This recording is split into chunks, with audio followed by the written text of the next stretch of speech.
Now to a case that is likely to delay the naming of the next Chief Justice of the country. 4 petitioners are tonight asking the Court of Appeal to declare the concluded interviews in the search for the country's next Chief Justice null and void. The 4 petitioners, Member Ocharo, Dolphin Nafula, Philip Mushiri and Damaris Ndirangu, have questioned the composition of the JSC panel, terming it unconstitutional, as Stephen Leto reports.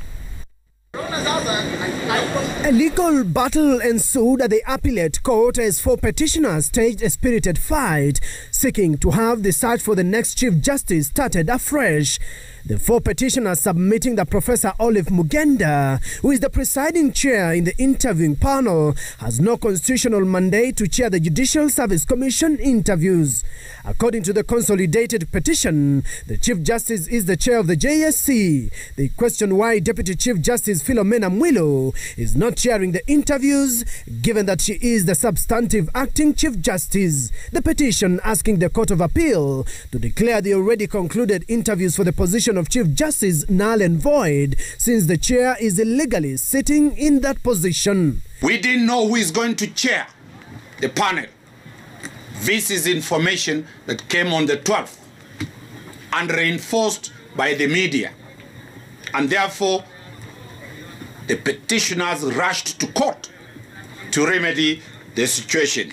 In a day-long hearing, the petitioners further poked holes in the composition of the Judicial Service Commission panel. Patrick Gishohi was appointed to represent the Public Service Commission, but according to the petition before court, Gishohi retired in 2018 and therefore cannot represent the Public Service Commission at the panel. Lawyers representing the petitioners saying he has been sitting in the panel as a stranger.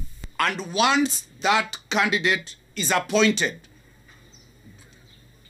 Article 168 comes to play.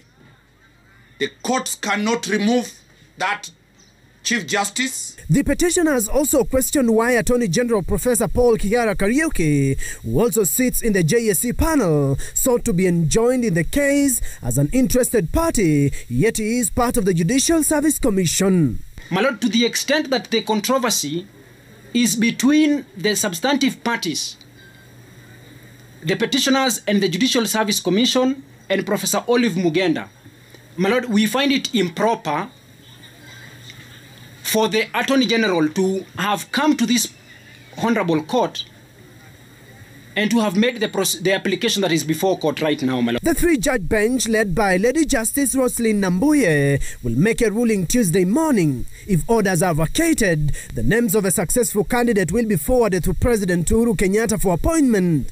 Anyone intending to make a further challenge will have their avenues closed except through Article 168 on the removal of a judge. Stephen Leto, Citizen TV, Nairobi.